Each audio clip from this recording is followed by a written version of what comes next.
Knicks family, what's poppin'? It's your boy. Sorry I'm a little bit late, but we're going to get this thing up and popping anyway. The Knicks take on the Portland Trailblazers tomorrow on New Year's Day. So happy New Year's to you, ladies and gentlemen. Glad to see you made it through another year. And we're looking forward to everybody having a great year in 2020. For sure. Hopefully you have a safe night tonight. You don't go out and do anything too crazy. Just enjoy yourself, you and your family, whatever it is that you're going to do. All right, and then tomorrow we'll go ahead and check out the Knicks and the Blazers and all that good stuff. All right. So, ladies and gentlemen, let's get right down to the get down. Without further ado, let's not wait too long.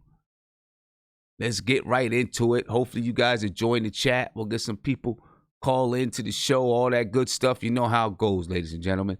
So let's go ahead and let's get this thing popping. Happy New Year's to you.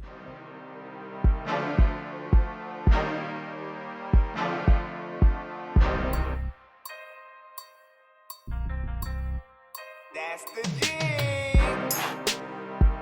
And like I said, ladies and gentlemen, the Knicks play the Portland Trailblazers tomorrow night at Madison Square Garden. It is New Year's Day. The game will begin at 7:30 p.m. It'll be shown on national TV, on NBA TV. Local TV, it'll be on MSG, and it'll be on ESPN New York 98.5 if you want to listen to it on the radio. All right? The New York Knicks are coached by interim head coach Mike Miller. The projected starters for tomorrow night for the New York Knicks are Elfrid Payton, RJ Barrett, Marcus Morris, Julius Randle, and Taj Gibson. Now, some of you guys might be surprised, and I'll get to it a little bit later. About who, I have some starting suggestions for this game in particular. Okay. But I'll talk about it a little bit later. I don't want to let the cat out the bag too early. For the Portland Trailblazers, the head coach is Terry Stotts. And I had it in there, Scott Brooks. My mistake. That was from the previous game preview. The head coach is Terry Stotts. Projected starters for the Portland Trailblazers: Damian Lillard, C.J. McCollum, Kent Bazemore, and yes, you know it, Carmelo Anthony. He's making his return to Madison Square Garden after not playing in the Garden for 2.5 years. So expect the fans to be excited and give Carmelo Anthony a very, very nice ovation. Then, of course, at center, you got Hassan Whiteside. For the Portland Trailblazers, Rodney Hood, he's out with an Achilles. Yusuf Nurkic, he's out with a lower leg. And Nurkic, I don't think he's going to be back until maybe February 7th or something like that. Mario Hezonja, he is a game-time decision. He may be out with a back injury. All right. That's what the projected starters look like. Let's do a team comparison. All right. For the Knicks are 9-24 on the season. 5-6 in the last 11 games, or 5-5 in the last 10 games, if you want to look at it in 10-game increments. They're currently on a 2-game winning streak. They average 103.3 points per game. Their opponents average 111.4 points per game. The Knicks shoot 43% from the field, 34.6% from three. They average 46.2 rebounds per game, 20.9 assists per game, and 14.5 turnovers per game. For the Portland Trailblazers, they're on a 4-game losing streak. They're 14-20 on the season, but right now they're on a 4-game losing streak. Portland Trailblazers average 112.6 points per game. They give up 114 points per game. They shoot 45.3% from the field. They also shoot 36.6% from three. That's a team, and we seen it the last time we played them when we got smacked. We don't want to let these guys get loose from the three-point line, okay? We don't want it to happen. Damian Lillard, you know what he can do. CJ McCollum, you know what he can do. Rebounds per game. Portland Trailblazers average 46.3 rebounds per game. We should be able to compete on the boards. As a matter of fact, under Coach Mike Miller, we've been one of the top rebounding teams in the league. And that is a relief for me. It really is, because under Coach Fizdale, the Knicks weren't rebounding well. And it was just amazing to me that they weren't rebounding well. Right? Because they had guys like Julius Randle, Mitchell Robertson, Taj Gibson, so on and so forth. But we'll get to that. All right, the Portland Trailblazers average 46.3 rebounds per game, 19.8 assists per game. This is actually a team that the Knicks average more assists than. Recently, though, the Knicks have been averaging about 23 assists per game. Portland Trailblazers average 13.6 turnovers per game. Their offensive rating is 110.1, that's 10th in the league, and their defensive rating is 111.4, that's 21st in the league. Not sure if I went over that with the Knicks. The Knicks' offensive rating is 103.8, that's 28th in the league, and their defensive rating is 111.9, that's 24th in the league. But I don't think these numbers tell the entire story of these two teams. Okay? So the last 10 games, let's talk about the last 10 games real quick. Right, because the last 10 games means a lot. Obviously, the last time that the Knicks played the Portland Trailblazers, they got smacked. They got smacked.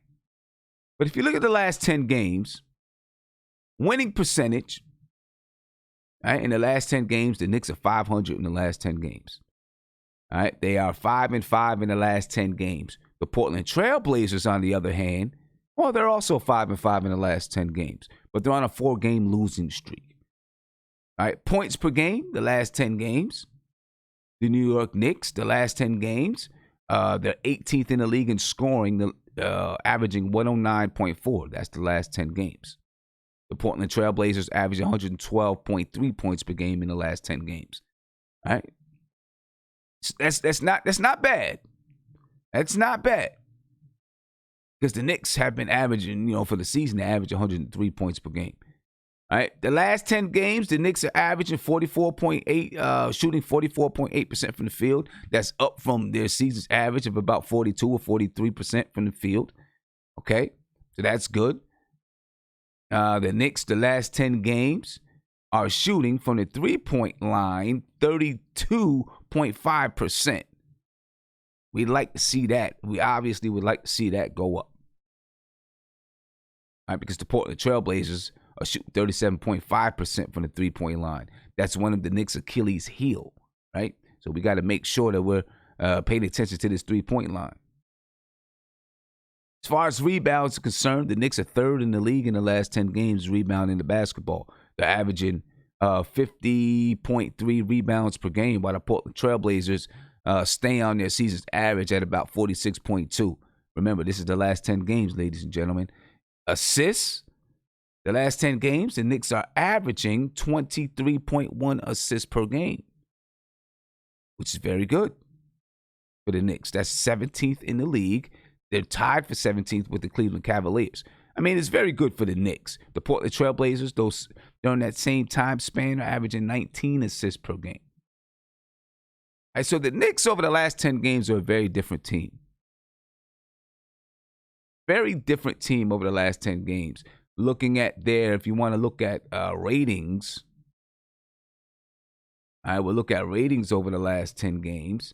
And the New York Knicks offensive rating over the last 10 games is actually much higher than it has been throughout the entire season, okay? Throughout most of the season, the Knicks offensive rating has been ranked 30th or 29th or 28th. Over the last 10 games, the Knicks are 107.9. They have a 107.9 offensive rating. All right, that's 18th in the league. It's not bad at all. It's much better than it has been, and they're still coming together offensively.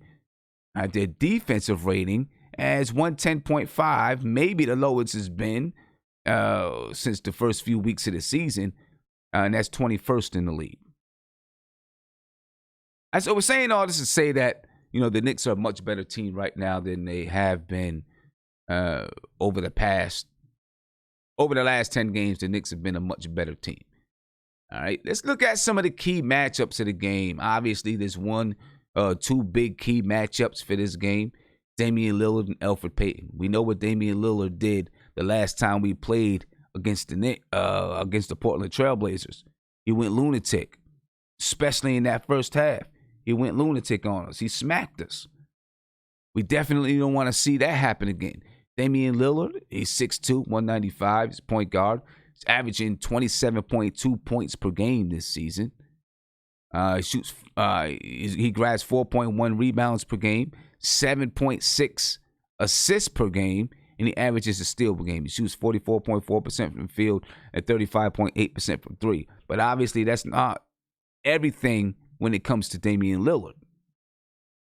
All right, Damian Lillard is one of those heart guys, man. He's a leader.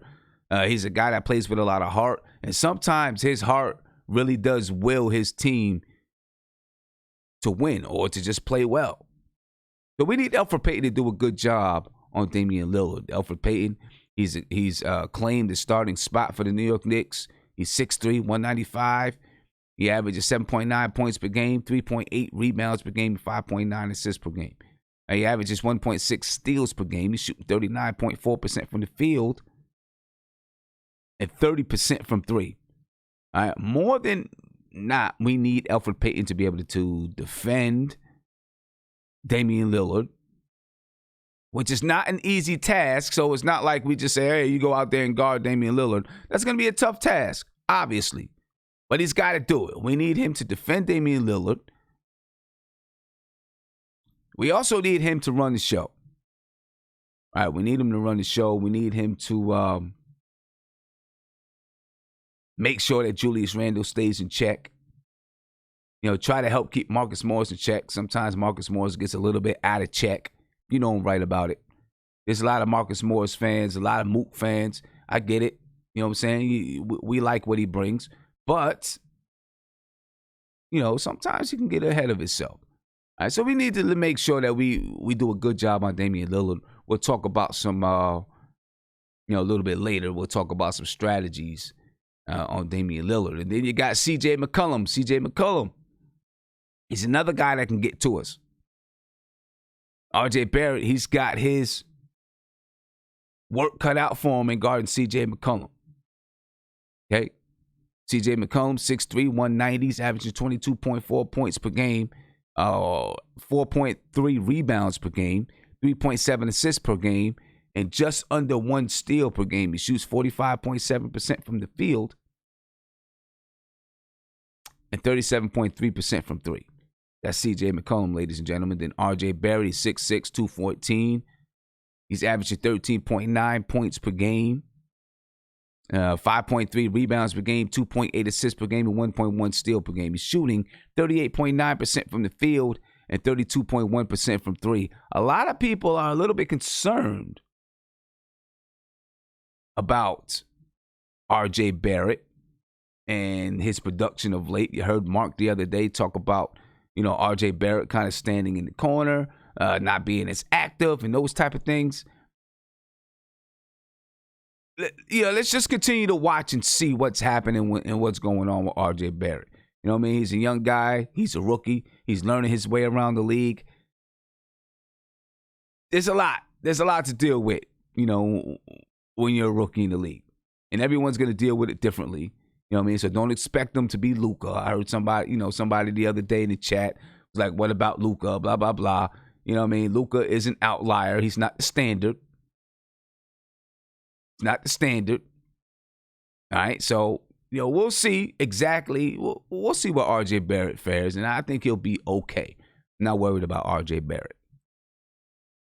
Not worried about R.J. Barrett. Keys to the game. Let's feed off the crowd, ladies and gentlemen. Why do I say that? One, because the Knicks are coming back to Madison Square Garden with a 2-game win streak. They just beat the Brooklyn Nets, and then they went to Washington, D.C. and beat the Washington Wizards. All right, the Knicks should feel good about themselves. They should feel confident. And then, of course, Carmelo Anthony is coming back to the Garden. So there's going to be a little bit of excitement and electricity in the Garden. The Knicks need to feed off of that energy and apply it to the game. All right, feed off of it, apply it to the game. Use that energy. Feed off the crowd because the crowd's going to be energized. Man up on defense. You're seeing the assist numbers. All right, the Portland Trailblazers, they average 19.3 assists per game. 19.3, ladies and gentlemen. All right, that is a team that you can defend if you defend well. So we got to man up on defense. Stay glued to your man. All right,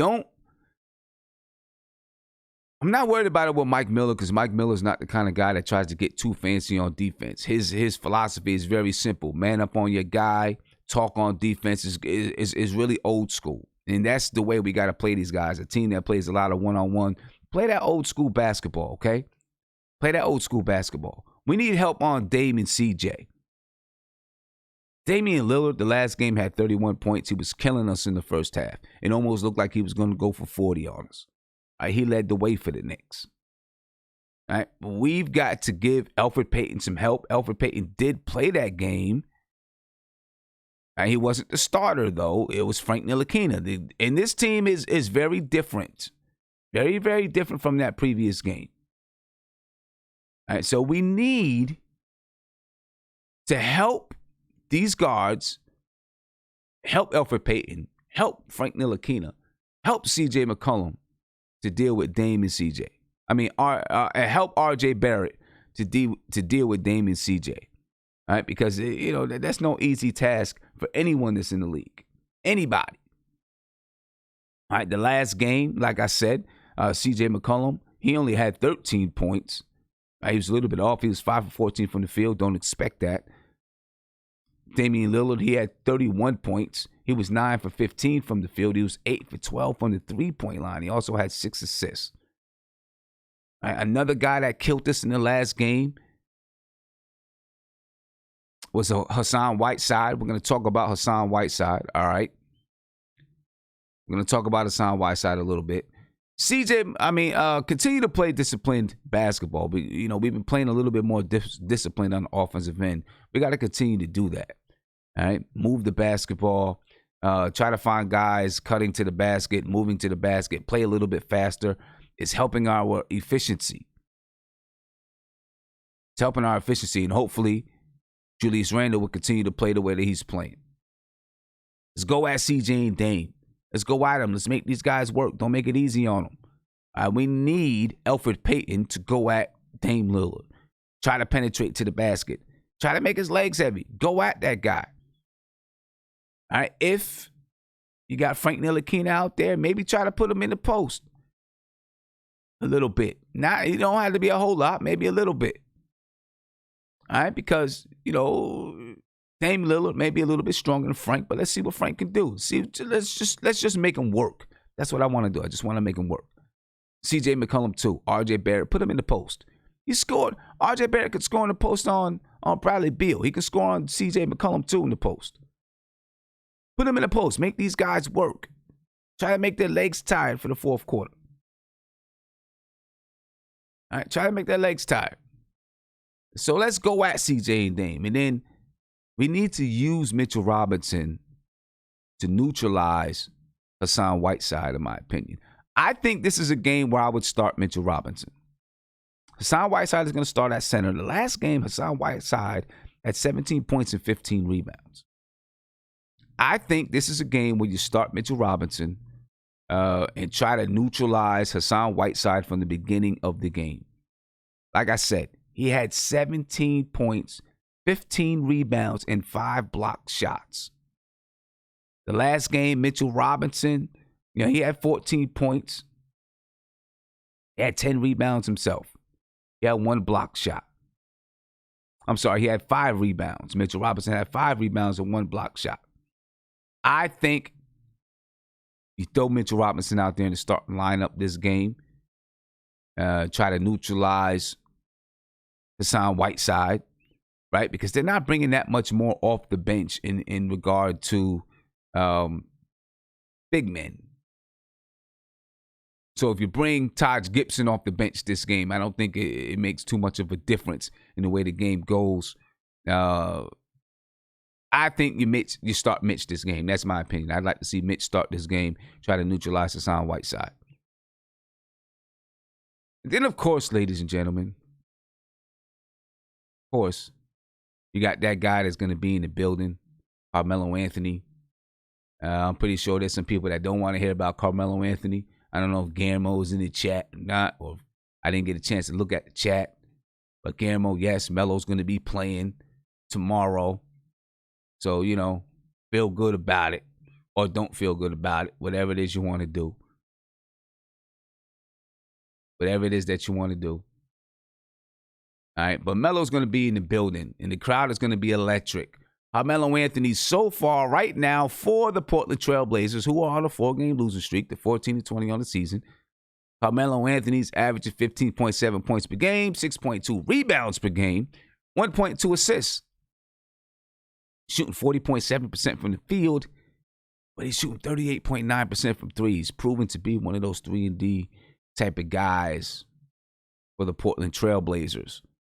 Is it going to pay dividends? We will find out. Right now, the Portland Trailblazers, I think, are 10th in the Western Conference. So we'll find out how much Carmelo Anthony is really going to play dividends for these guys. You know, right now, the Western Conference above the Portland Trailblazers. Actually, the Portland Trailblazers are 9th. They are a half game behind the San Antonio Spurs. The Portland Trailblazers are 14-20. The San Antonio Spurs are 13-18. OKC is 17-15, above both of those guys. So we'll see how much that Carmelo Anthony can really help these guys as the season continues on. Again, they're on a 4-game losing streak. Carmelo Anthony, though, he's coming back to Madison Square Garden, ladies and gentlemen. And you can expect for Carmelo Anthony to get a lot of cheers from the crowd. You know, he's been around New York all summer or all during the fall when he wasn't playing, right? So you can expect Melo to get a lot of cheers from the crowd.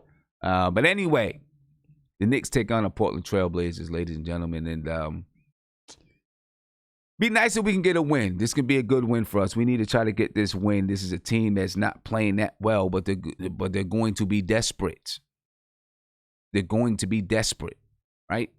They are going to be looking to feed on the New York Knicks. This is a team that they probably feel like it should be a hands-down victory. They're going to be looking to get this victory. All right, Carmelo Anthony coming to the Garden, folks. Melo's coming to the Garden. And we need this guy, Julius Randle, to get busy against Melo because that's who is going to be guarding Julius Randle, and Julius Randle will be guarding Melo, most likely. We need Julius Randle to get busy, do his thing, continue to play the way he's been playing.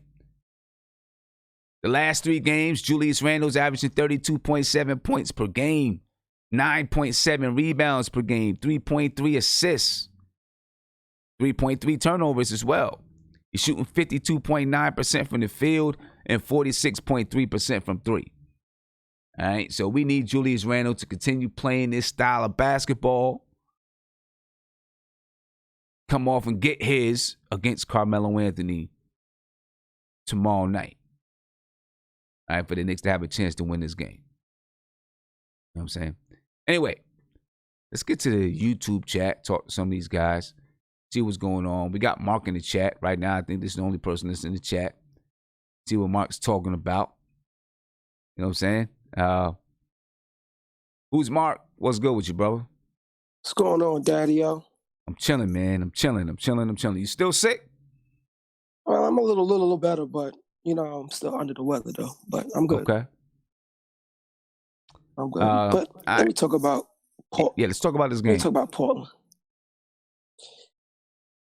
When it comes to Damian Lillard and when it comes to the Knicks, I don't think they got anybody to guard him when he's on his floor. It's just something about him. I don't think we got a chance. If the Knicks can't stop the guards, we don't got a chance, man. I don't even care about their back line. It's their guards that we cannot stop. Look what he did last time. I think he dropped like 6 threes on us. 6 threes, and I He think was he went 8 for for like 12. He was 30 8 plus for on us. 12. He was 8 for 12 on the 3-point line last time. Oh, my bad. Another extra 2 points. Another extra 2 threes. When it comes to him, man, I get really scared when it comes to point guards like that when they're going against the Knicks. So I don't have them winning. I'm not even going to put my heart into it. I don't have the Knicks winning. I just see the Portland. And one reason why I don't see the Knicks winning because we can't crack 100 points, and these dudes average over 110. Well, I mean, there's a couple of outlier games. Like I said, in the last 10 games, the Knicks average 109 points per game. Last 10, they're 5-5 in the last 10 games. They're averaging 109. There's a couple of outlier games, of course. That 143-point game versus the Atlanta Hawks. Definitely brings up that average. But they've been averaging about 109 points per game. Well, that comes from teams that weren't good, right? So, again, I'm not saying Portland is not bad when you watch them play. The last 4 games, they lost to the Suns, the Lakers, Utah, and I think some other team. But by the way that they play, they're still a team that can beat anybody any night. It's not like they're trash like the Wizards or the Hawks. Well, people keep, people want to, throw the Wizards out there. Let's be real. They just beat Miami without Bradley Beal. So, let's. But they still a team that sucks. I get it, but any other. I'm just saying. That don't mean they still suck. Obviously they do, but people want to. All I'm saying is, on any night, teams. It's the NBA. Teams can play basketball. Guys can play basketball. Teams can get wins. When it comes to the Knicks in the perimeter, we don't have a chance against Portland because they shoot the 3 well and they make shots. So against those 2 Turbo brothers, who are what I call CJ and Damian, no, I don't think we got a chance. We can never beat them when it comes to those 2. We don't have good perimeter defense, so we're gonna have a hard time guarding those 2, especially on pick and roll. Damian Lillard's gonna have a field day on pick and roll against us, man. Unless our 4-man and our big man, play the pick and roll properly. And in that case, they don't play it properly. So in that case, no, I don't give the Knicks a chance. That's just my opinion and just what I've been watching when they go against elite guards, period. Okay. Well, we just don't ever have a chance against them. We'll see what happens. They've been wanting to. The Knicks have really been trying to change their identity defensively. Under Mike Miller, it's been up and down. I think under Mike Miller, they still, got their defensive rating is still somewhere around 21st in the league. So they haven't done defensively under Mike Miller what they've done offensively. You know what I mean? What it is. So you know what it is. If their next 5 games was against elite teams, if the Knicks won 3 out of the 5, then that kind of would build up my confidence about the Knicks on the floor and defensively and what they're trying to show.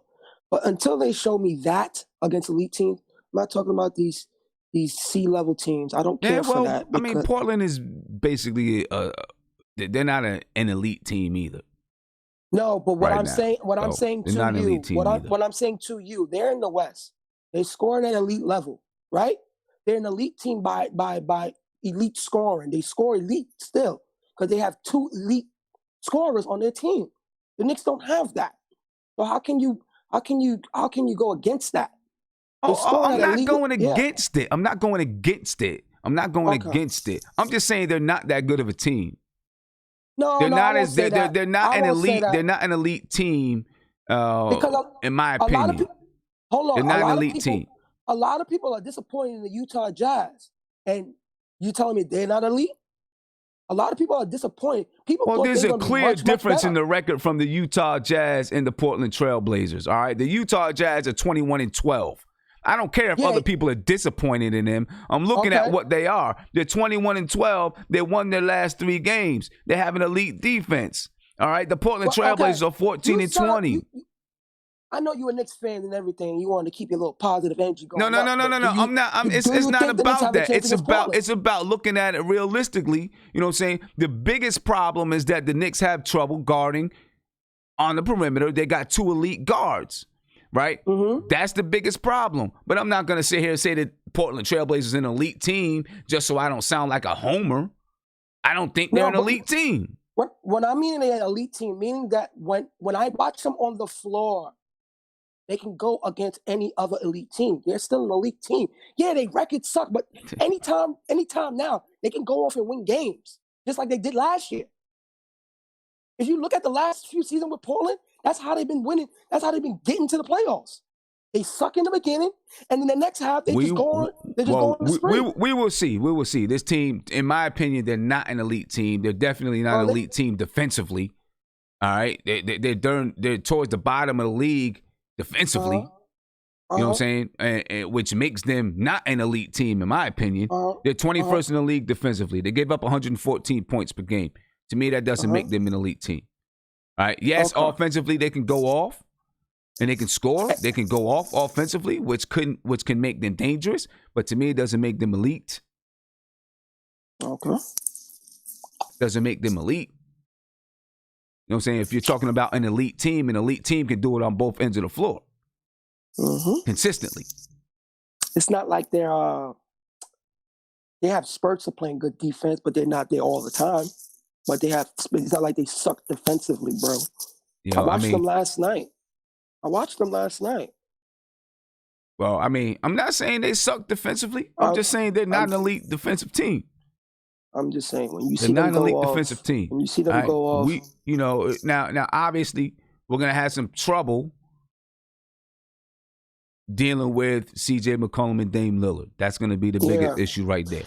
We're going to have some trouble. Favorite thing I want to see? You know what my favorite thing I really want to see? Forget those two. I want to see when Julius Randle match up with Carmelo.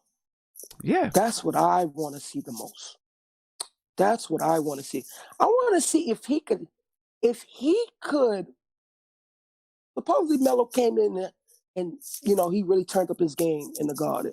I want to see if Julius Randle's going to match that or he's going to try to guard him and not shy away from him at that position. That's what I want to see because Carmelo's playing the 4. So I want to see that. That's more important to me than anything else. I want to see that too. Carmelo Anthony coming into the game for the season, he's averaging 15.7 points, 6.2 rebounds, 1.2 assists, 40.7. He's shooting 40.7% from the field, 38.9% from 3. But it's Melo, right? So he could, he could decide to step into the garden and try to have a game. Listen, confidence, one thing with him, confidence never wavered from that guy. That's one thing in his career. Exactly. Confidence is his persona. Yeah. So that's what I want to see. I want to see if Julius Randle going to stand up against a 35-year-old Carmelo. Yeah. And then Julius Randle, last 3 games, he's averaging 32.7 points, 9.7 rebounds, 3.3 assists, 3.3 turnovers. He's shooting 52.9% from the field and 46.3% from 3. So we're gonna find out. We'll see. We'll see if he can stand up to it. I don't want to be Beetlejuice here too. Ain't that kind of wishy-washy because of the team he was going against in the last 3 games? Just to put that out there. Is it wishy-washy? Yeah, you can say it's wishy-washy. You can say it's wishy-washy. I'm just asking. So cool, but we'll just say under Mike Miller then.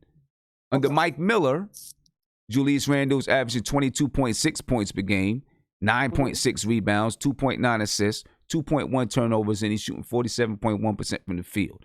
The only place he's not shooting well under Mike Miller is from the 3. Over these 10, 11 games under Mike Miller, he's shooting 28.9% from the 3-point line. You know what I mean? So you can say, obviously, you can say, when you look at those last 3 games, that it's wishy-washy, but players are going to go on streaks, right? You're going to have players that go on streaks where they play some teams and they average 30, 35 points a game, and then they come back down. So maybe he's on one of those streaks. You know what I mean? Okay. But under Mike Miller, he's playing considerably better. We'll see if the 3-point shooting continues. He's playing considerably better. I say this about Mike Miller. The best thing he's done is that RJ came out with a quote saying, "Yeah, I like Mike Miller because he's trying to hold everyone accountable with the ball moving." So that's the best thing Mike Miller has done for this Knicks team. So I I'm gonna like tell you that what. more than anything else. I'm gonna tell you what. I don't think that RJ Barrett. I don't think that RJ was. I don't think he had a problem with Coach Fizdale, but I also don't think that he was the biggest fan of Coach Fizdale. No, I don't think he was a coach of Fizdale because of the front office putting Julius Randle here. So again, like I've been saying, there's politics when it comes around Julius Randle. So again, Fizdale couldn't coach him the way he probably wanted to coach him, because again, Perry wants Randle featured in every way, shape, or form. That's all I'm going to say. So in this case, I'm just glad that Mike Miller is able to do what he's able to do, basically, because the Knicks are in turmoil anyway. So there's a great reason for Mike Miller to be in the position he is right now and be able to do what he wants to do, because the Knicks are in a bad position. So it's kind of cool. It's kind of better now with Mike Miller. Okay, so Fitz had to go. Fitz had to go. I agree with you. They did that. Yeah. I agree with you. I agree with you. Yeah. I agree with you about that, right? But my question is, it's just too much politics with this team, bro, and I don't like it. But my question is, with Coach Fizdale, if Mike Miller can do what he wants to do because of the situation in the Knicks, well, the Knicks were in the same situation and worse under Coach Fizdale. Why couldn't he do what he wanted to do? Because you know why? Because I'm gonna say this. Because it's the start. Remember, Fizdale was coaching in the beginning of the season. It's kind of different when you coach it in the beginning of a new season than taking a job when Mike Miller took it. So it's like Mike Miller won't get hit for what Fizdale would have got continued to get hit with. Because again, Scott Perry and Steve Miller expected this team to really be a playoff team. That's what they really thought. And the fact that Randle was the guy when Scott Perry signed him, there was an agenda behind it. We have to feature this guy as much as possible, so when the Knicks win, he gets the credit for it. But and check it. So that makes Scott Perry looks good. It's all an ego thing when it comes to this front office, bro. Okay, but see, that doesn't make any sense to me, because clearly Julius Randle looks way better with what is being done now. Oh no, it's cool now because again, they're not going to come at Mike Miller. They're not going to come at Mike Miller because the front office is in trouble. But what I'm saying though, under David Fizdale, he looked horrible. Now you can attribute some of that to Elfrid Payton not being there. You can maybe attribute some of that to the season just beginning and guys having to build some chemistry, right? You can attribute some of that, but I think you can attribute a whole lot more to Coach Fizdale trying to really force this point forward thing down his throat. You know what I'm saying? Mike Miller really took the ball out of his hands and let him play in his natural position, being under the basket, being in that, playing in that, on the elbow and doing and playing in some areas like that instead of trying to be the point forward. Sometimes he does, do some point forward, but it happens naturally. Mm-hmm.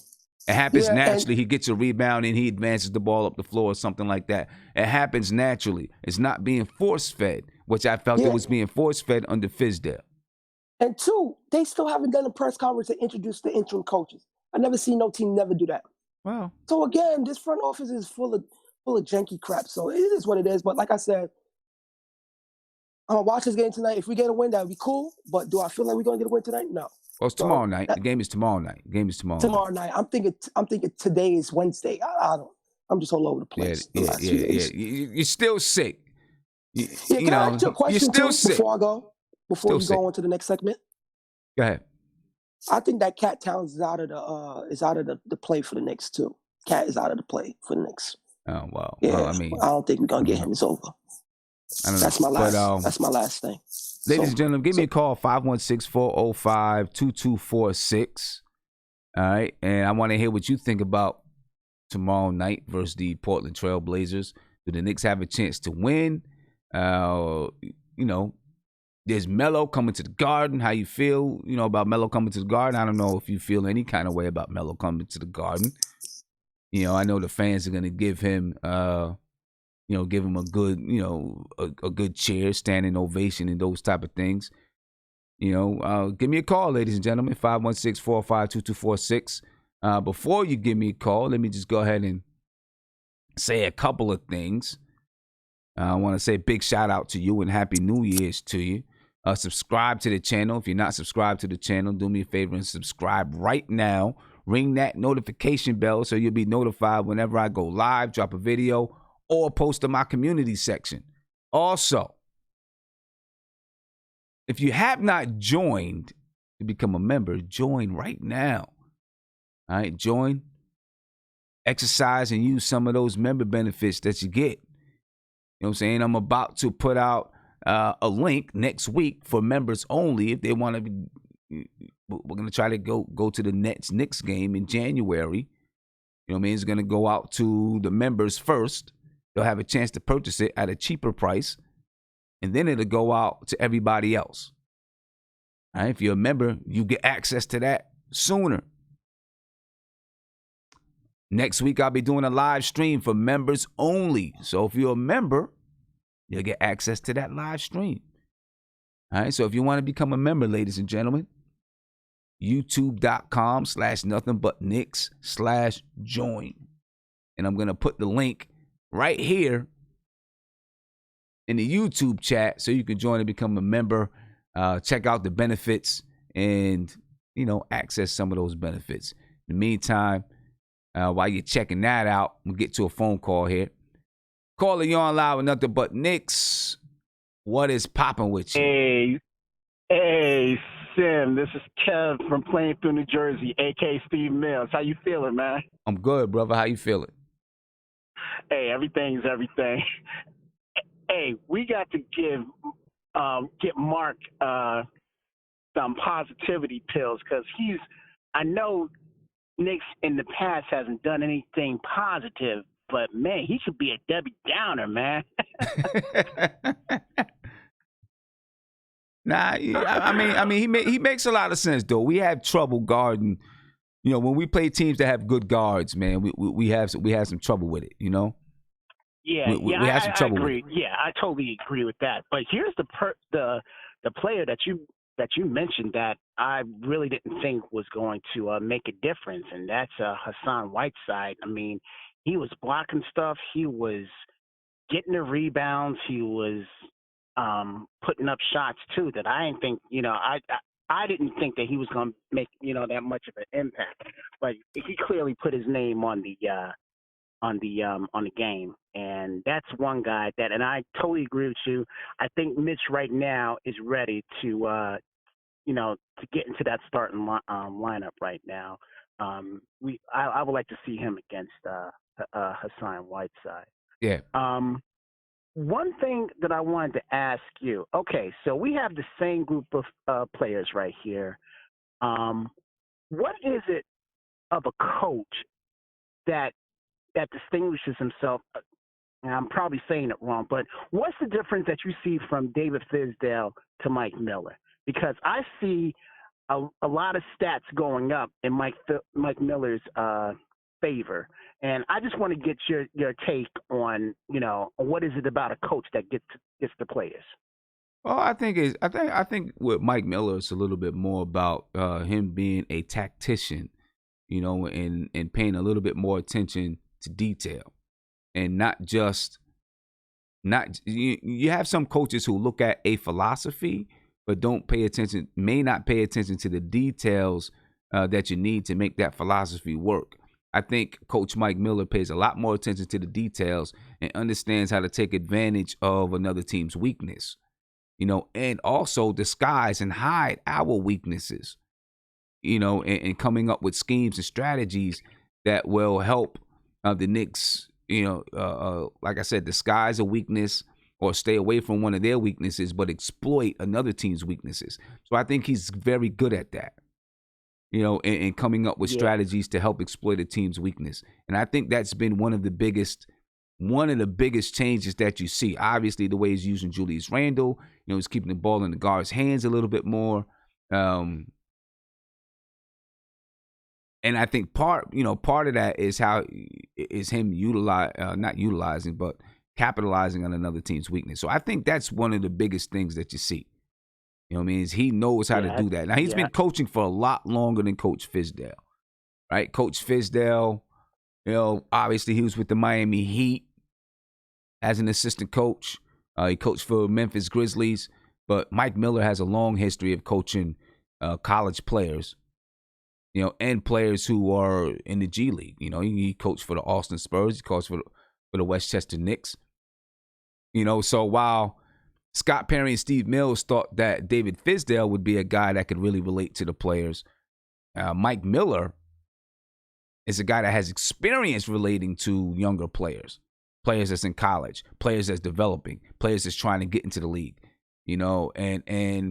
and I don't mean relating to them as far as, hey, I'm your buddy, I'm your friend, but just understanding, how to help them to develop. So I think that's the biggest difference. That's the big difference right there.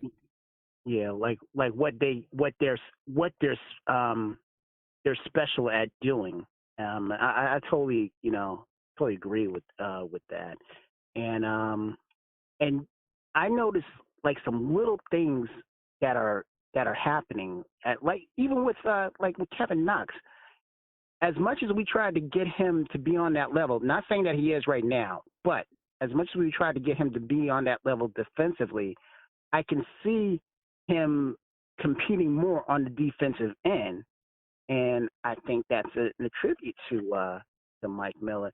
And I hate to dump on Dave Fizdale all that all the time, but you can't argue the results of what's going on. Yeah, it's still a small sample size, but if we win this game tomorrow after they smacked us a few weeks ago, if we win this game tomorrow, I think it's going to say, it's going to push Mike Miller's, what's the word for it? It's going to grow, more confidence that, hey, maybe this is the guy that, can coach this team, for years ahead. I mean, if he really turns us around, the second half, I really want him to stay. I don't want nobody else, because this is a guy who gets it pretty much. I mean, when you look at it, it was the same thing years ago when Pat Riley left. We had Don Nelson, and Don Nelson only lasted half a season, and then Jeff Van Gundy came in and put his mark there, and he was with us for I think like 3 or 4 years. I mean, took us to the I think longer than that, because he took us to the finals in 1999. Took us to the finals in 1999. Say again? I said he took us to the finals in 1999. Yeah, that was the year I got married too. So there you go. Yeah. But that's another story and everything. But yeah, I just see Mike Miller just really getting to these guys, the vets and the young players. And like I said, if he helps us turn this around, I want to keep him. Yeah, I feel you. My only thing is this. This is the fear that I have about that. If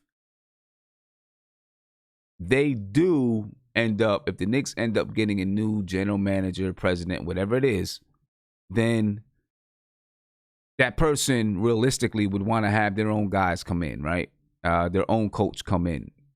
We'll see how. We'll see, and hopefully they look at Mike Miller and say, you know what, this is I like what he's done. This is the guy that I want.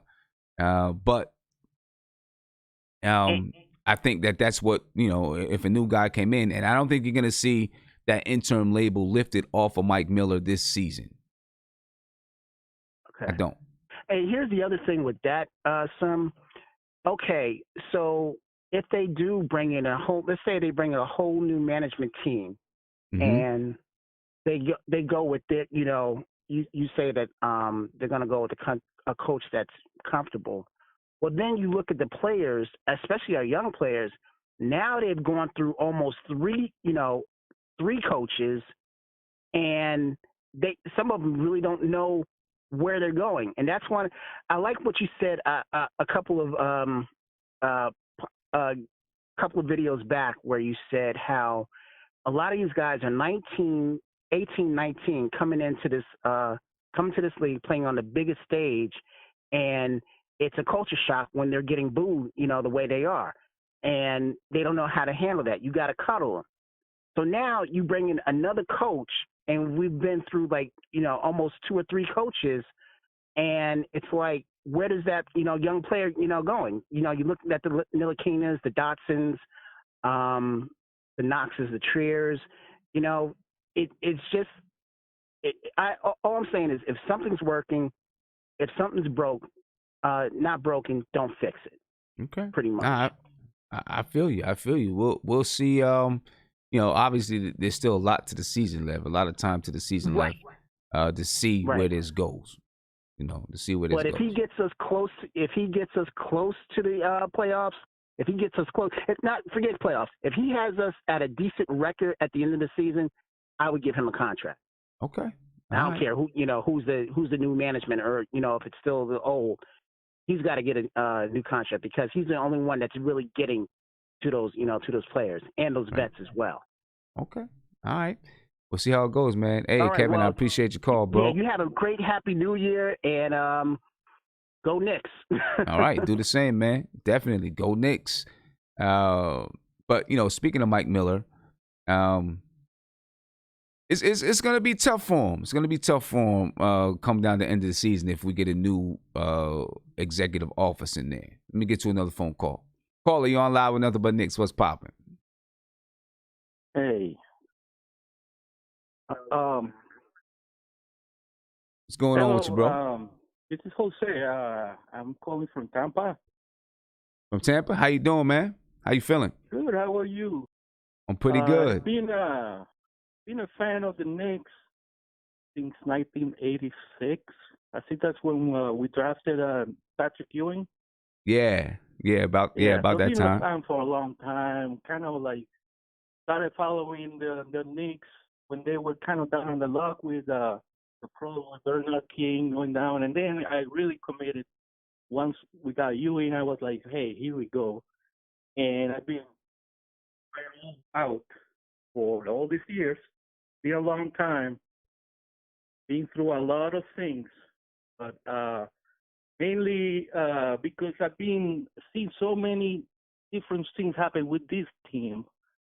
I wanted to be the one to say that I don't want the GM, Steve Mills, to be fired. I know I'm going to get killed for this. But here's the thing. We have to be patient, and we have to have a direction. I think this franchise right now is moving for the first time, because I've seen so many bad trades in the past based on win now. If we're going to build something for the future and finally put it together and get that ring that we've been longing for so long, we have to be patient and let the team be built with youth and just like this management has been preaching, to let us build with youth, a base of youth, and some targeted veterans, some good free agents, not people that will not a free agent with a name that has some holes. And I know Melo was a really good player. I respect him, but he has some holes. He was no LeBron James. He was not a two-way player. And players like that, they just don't carry a team as by themselves. So then you have to bring other players to help him, but sometimes you can't because the league has all these salary caps, restrictions and stuff. And it's really like putting a puzzle together. And that, I believe that this team, with the philosophy they have now, doesn't need another shakeup to bring another GM that might decide to change things around, to fast track the process. You don't know what you're gonna get with a new GM. Where the management we have now, we have.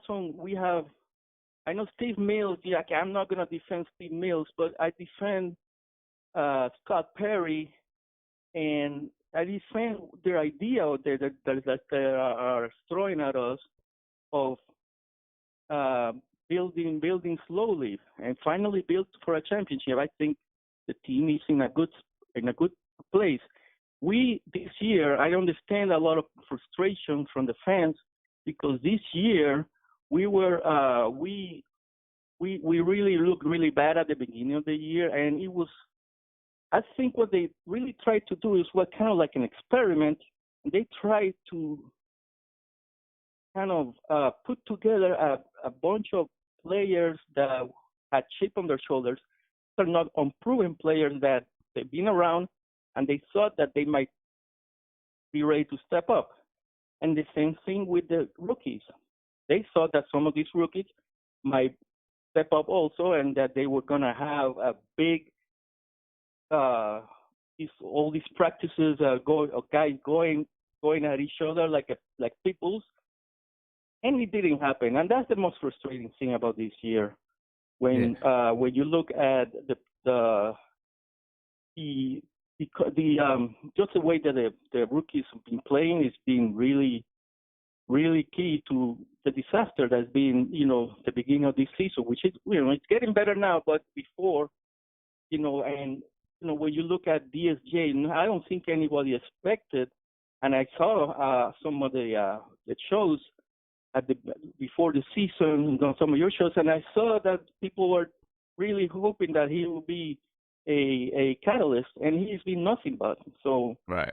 Basically, you see, I think the thing was where the direction the team should be going. I really don't like when. I just want to take to all the fans, stay patient.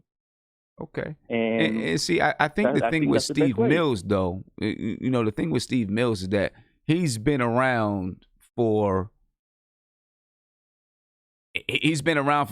and during his time with the Knicks, there's been like one winning season, and he's kind of he kind of represents that the bad culture. He represents all of that, and I think that's the issue with Steve Mills, and why people really want him out, and it's probably time to go. It's like it's the representation of him is valid, and it represents a lot of frustration. But I just think that Steve Mills is going to become kind of a shield. Actually, the biggest problem is James Dolan. And I mean, I guess this is the question. I kind of forgot what the question. I wanted to ask a question. Do you think that maybe Steve Mills could be counted as a shield so that Scott Perry and maybe David Blatt can put together a well-thought plan to move slowly toward a championship? That's all I want. I don't want to compete in the playoffs. I want my ring. I'm 55 years old. I don't want to, go down without my them reach the top. That's my point. Well, hey, I'm gonna answer your question, but I appreciate the call. I'm gonna let you go because I got some other people calling in. I appreciate the call. Yeah. All right. Hey, thanks for having me. Best wishes for the new year, for the new decade. And I have a feeling we'll get that ring this decade. Let's okay. Let's hope. You said this decade we'll get that ring this decade. Can only hope. But anyway, with Steve Mills, is he a shield for James Dolan? I don't know. Maybe. I guess Phil Jackson was supposed to be a shield for James Dolan, so James Dolan didn't have to deal with all of the criticism and all that kind of stuff. I think no matter what happens, James Dolan is going to deal with the criticism because ever since James Dolan has taken over the Garden, it's been nothing but craziness, right? So he's always going to get a lot of criticism, even though I don't blame everything on James Dolan. He's been the kind of owner that'll spend money. Clearly, you see he'll spend money. The problem is he doesn't trust enough. He doesn't trust enough to put somebody there and say, okay, now he may not be, he may be hands off in the public's eye, but he always has somebody there watching, right? He has an overseer there, always. That's what Steve Mills is, that overseer guy, right? He always has an overseer. And until, he's got to let it go.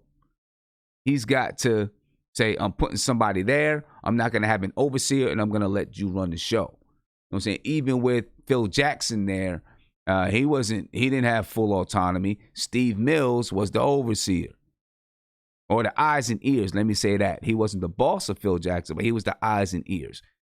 James Dolan's got to let somebody come in and he not have eyes and ears there. I think that's the way it's going to have to get done. People can say sell the team, blah, blah, blah. It's not going to happen, right? He's not selling the team, not anytime soon, at least, in my opinion. So, we can get past that point because he's not selling the team. I want to give a big shout out to my man, Mighty Knicks. Thank you for the super chat. Mighty Knicks said, Happy New Year's to my Knicks family. Since I blessed the Knicks, we've been winning. Okay. Oh, keep counting your blessings then, bro. Keep doing your blessings. Bless the team so we can keep winning. And I do want to let everybody know that the website has a new domain name. NBKfam.com. All right. Right there. That's a new web address for the new year. All right, for the new decade. NBKfam.com. Go ahead and check that out.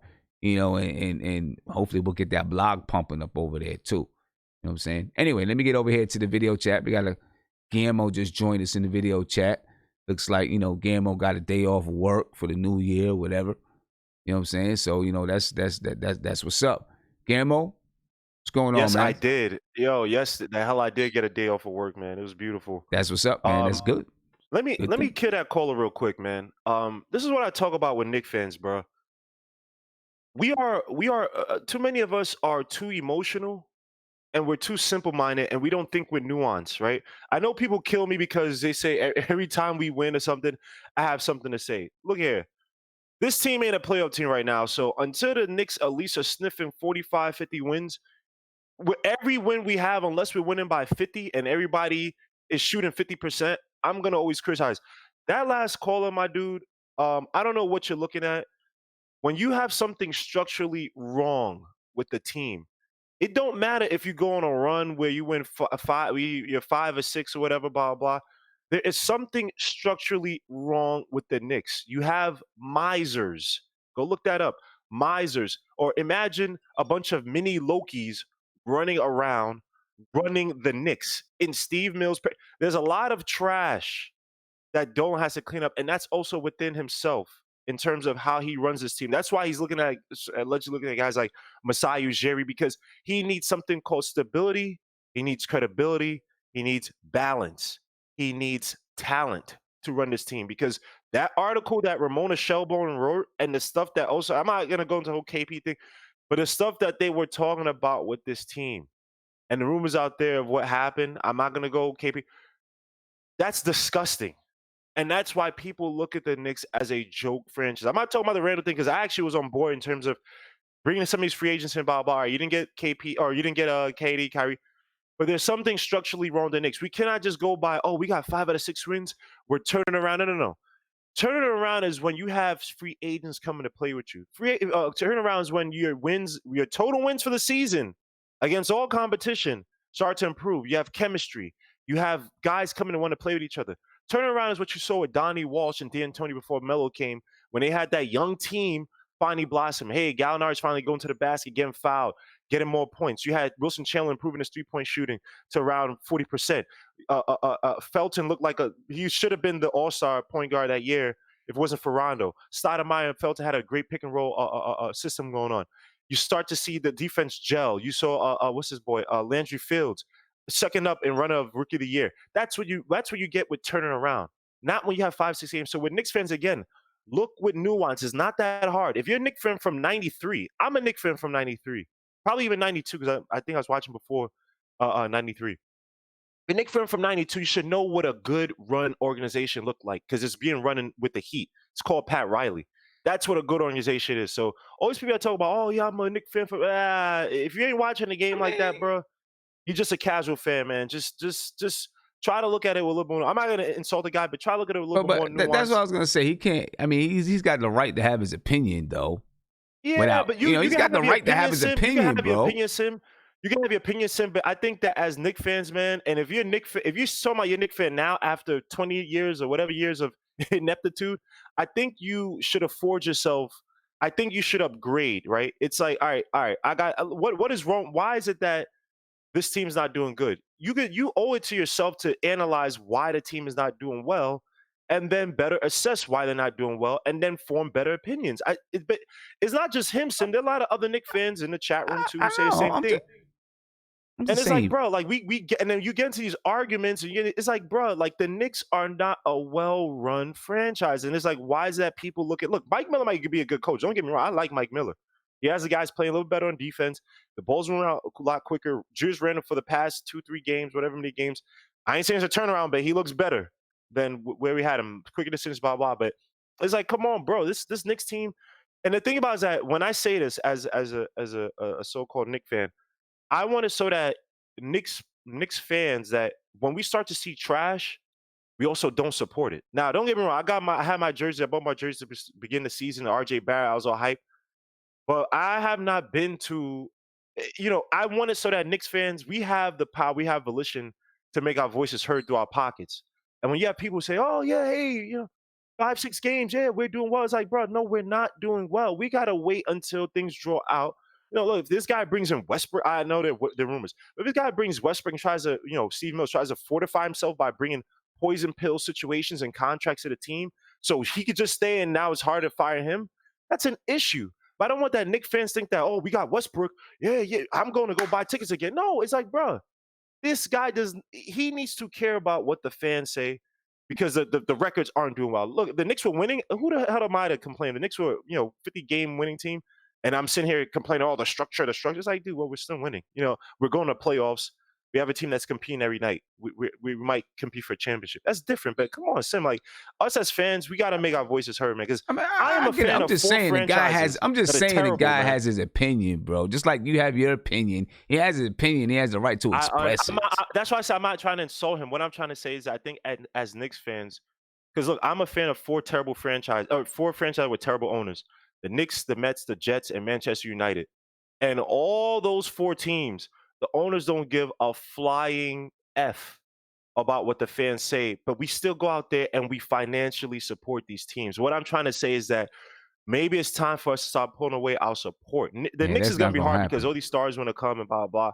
But people need to start seeing empty gardens, man. People need to start seeing subscriptions disappear because these guys, they don't care about happen. And we're the ones that support these guys. I know, but do you really think that's realistic, that it's going to happen, that the fans are going to stop going out and supporting the team? It's not going to happen. Look at the Washington Redskins. Look at them. I live here. Look at the stadium. They're selling tickets for $5. That's happened. This is happening this year. Imagine you do that for 3 years straight. And I don't know what other businesses Snyder got. But listen, that doesn't mean that doesn't mean that Snyder has, you boycott those businesses. But check it. But there's a lot of stuff going on besides just people not going to the stadium, right? I mean, it's more than that. I mean, there are. Trust me. You come to any sports store in DC and it's filled with Redskins jerseys because people are still buying them. There's Redskins fans everywhere. Hey Sim, I got, right? Bro. I one of the analysts on my at my job. He's not in my group, right? He works with he doesn't work, but he knows somebody who works with this football club called Florentina. I think they're in League One, which is the French league, and these guys are basically, they're screwed money wise. Fans ain't coming, people ain't buying the merchandise. They're strapped cash wise. Maybe overseas, I'll put it like this: in overseas soccer, those guys have a little bit more heart for the sport. In here, we're too casual with how we treat the Knicks. Now, I ain't saying that, hey, just try to destroy the Knicks, blah, blah. But again, think about this as a fan. Think about this as a fan. To all the fans out there, because I know Sim has a program around, he can't be preaching, boycott this. I'm going to preach it. Think about I this can as preach. fans. I'll preach whatever You I take want. your I just don't think it's realistic. Hard-earned money. You take your hard-earned money. You got families to feed. You got your loved ones. You got your bills to pay. All this stuff. But you sit there and you take your time to pay into someone's pockets to watch entertainment. And he's been doing this for 20 or semi years, whatever, how many years he's been doing it, and not caring about your input. He don't mind taking your money. That's what I'm saying. Like, Knicks fans, this like, they have to clean up, or you shouldn't be spending your money with the Garden. Forget if you're a fan, watch it at a bar. It's fine. Go support a local bar. They're still gonna have it on. And if you want to, and your subscriptions, don't pay tickets, don't pay merchandise. Any of the other businesses that they have that you know of, don't mess with it. And look how much they'll change. These owners only understand money and power. And since you don't have the power yet, but what I'm saying to use your you, money, aggregate that, but and listen, make it change. They'll but change. listen, They'll that's what I'm also saying give to you. it- It's get not. it It's fixed not. up. It's not even realistic. It's not. There's It too is many realistic. fans. It is realistic. It's Even just if that you're fans don't going, think they it's have not the going to power, Sim. happen. Even if you're Fans don't think going they have to the a power. It can bar, happen, Sim. even if you're going to a bar to watch the team on television, you're still supporting the team because that's ad money. As a matter of fact, it's more ad money from people Yeah, but watching if them you're on talking about- television. but Sim, you're talking about bars. There are less bars than there are people. I know, If I have, but it's if I have still 1,000 people with you got to subscriptions understand how it versus works, though. 50 bars. It's if I there's understand how it people. works, Sim. I understand how Listen, advertising works. listen. The bars pay. It's still it's still the ad money from the television that they're gonna get it. They're still gonna get it. Trust me. The whole thing when people always say it. For years, people have been saying about any team that's not good, well, stop going. Well, stop going. Stop going. Maybe some of your small market teams, it happens to, right? But you're talking your big market teams for years. How many years have we been saying this about the Knicks? Stop going. Stop going. Stop going. Stop buying jerseys. Stop buying doing this. It's not realistic that it's going to happen. You know what I'm saying? That really is not going to happen. And also, I don't care if I felt that way, I would say that on my show, right? I'm not paid by the New York Knicks. Not paid by that at all. So I would say it. I'm not going to close my mouth for anybody. You can believe that. I don't care. Right? So, it's nothing to that at all. Believe me. But it's not going to happen. It is not realistic that you're going to get every fan to say, I'm not going to the games anymore. I'm not buying a jersey. Because it goes deeper than just being a fan for a lot of people. This is what people do. For a lot of people, it's part of their life that they're a fan of a team. You know what I'm saying? It's just part of them and part of what they do. I just don't think that's realistic that it's going to happen. You know what I'm saying? Now, if there's an economic downturn, yes, right? But going to a game, when I go to the game, I just went to the Washington Wizards and Knicks, right? Of course, I went to see the Knicks, but I also went because it's something that I can do to spend time with my family. I can spend time with my family and my friends. That's why it's not realistic. You know what I'm saying? Because it's something that you can do, an event that you can go to, that you can enjoy time with your friends and family. I just don't think it's realistic that that's going to happen. But, we continue to preach and people continue to say, do this, do that, do this, do that. And the Knicks are still right there. You want to know if you want to capitalize on your money with the Knicks instead of saying, well, you know what? I'm just not going to go to the games. I'm not going to do this. Okay, don't. Take the $200 that you would have spent on tickets and buy stock in the Knicks. Get your money back. Right? Buy stock in the team. Buy stock in Madison Square Garden because the Knicks are that kind of team. Then you can see a return on your money. You can see a return monetarily. So when you do buy a jersey, when you do go to the games, you see something monetary that comes back to you. You see that kind of return on your investment. Because honestly, to me, it's just not realistic that fans are going to stop going to the games. I think that's pretty clear from the way it's pretty clear. The Knicks jersey sales, the Knicks, people going to the games. I mean, the Knicks are the highest what are they worth? $4 billion or whatever? The highest in the NBA? I just don't think it's realistic, Guillermo. That it's not gonna happen. We've been saying it for years. Not gonna happen. Too many fans out there. So You want to see a return on the investment? You're not getting a return on the investment with the team winning? Invest your money in the team. I got a whole video about how you can invest your money in the team. You can make some money back.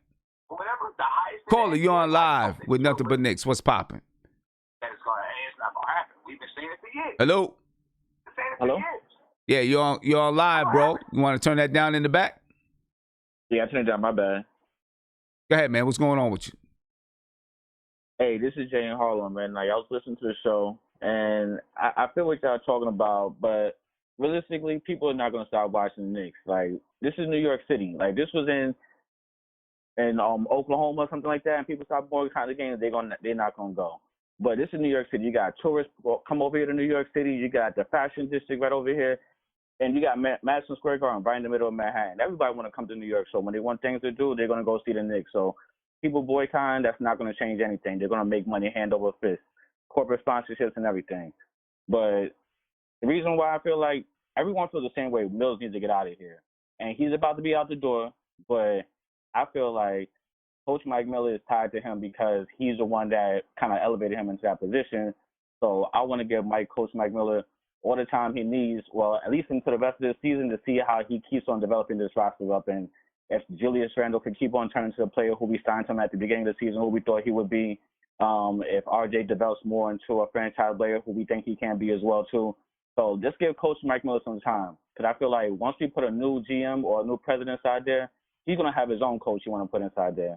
And if Mike Miller's already doing a good job, give him a chance. Let him see how he's going to develop these boys. They might win 35 games. And if it says, you know what, if we think that's a good enough turnaround where we want to say, you know what, we're going to extend Coach another year, then give Mills that same opportunity too. Because once that new person comes inside here, he's going to want to put a Jeff Van Gundy inside here or one of these top coaches out there in the market. But if Mike Miller's doing a good job with his roster, just give him a chance and see how these boys develop.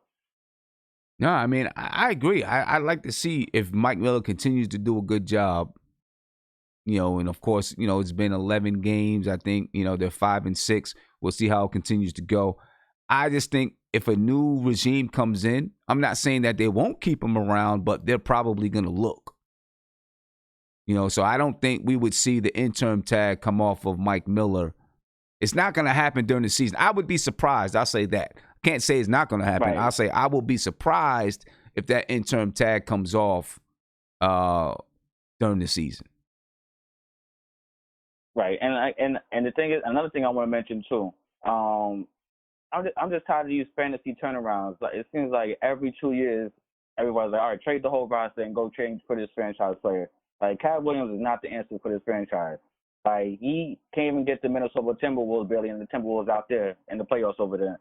So we're gonna give up RJ and a bunch of our first-round draft picks is probably gonna be top 5 because we've been trashed the past few years. That's too much for me. Like, if we was a more like around 15 picks, then maybe. But these are all going to be top 5 picks. So you're going to get 3 top 5 picks for a guy who hasn't even shown that he can carry a franchise yet. He already, what's his name? Jimmy Butler was already questioning his heart. We're going to put that guy in New York City? Oh, man, they'll eat him alive over here. Like, nah, he ain't built for this. So I just want to say, let these boys continue building. And I think like the draft we should be looking at is when Zion Williamson comes up for free agency. So if we can manage the relationship with RJ real well, eventually I think that he's going to be the one that can attract stars over here. And him and Zion were best friends in college. That'll be the perfect player for him to try to bring to New York City. All right, I'm going to hang up now, and I'm going to listen to y'all the rest of the show. Appreciate the call, though. Appreciate you. Looking forward to Zion Williamson. How long is that? I'm not even sure how long that is. As far as Karl Anthony Towns, I don't know. I really like Karl Anthony Towns. You know what I'm saying? I really do like Karl Anthony Towns. Am I giving up everything for him? I don't know. I don't know what the limit is you go with Karl Anthony Towns. You know what I mean? I don't know what I don't know. I don't know what the limit is that you go. Right. But as far as Mike Miller, I agree. I like to see Mike Miller stick around for a little while if everything goes well. Big shout out to Big Brother Ephraim. Thank you for the super chat. Gave me 2 $5 super chats. Appreciate you, my man. And then City for Real, thank you for the super chat. You said going to games is entertainment. The same way people go to movies. to be entertained, or you go to an amusement park. I agree.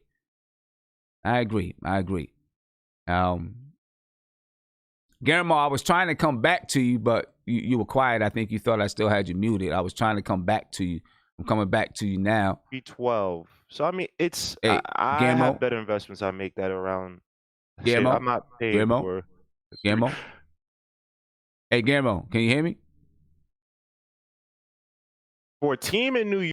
I guess Guillermo can't hear me, so I'll go on. And if you got calls, ladies and gentlemen, give me a call, 516-405-2246. For those who are just joining me, really, this is a game preview of the Knicks versus the Portland Trailblazers. And we will take a look at the Knicks versus the Portland Trailblazers one more time. Let's take a look at the team compare. We'll take a look at the projected starters.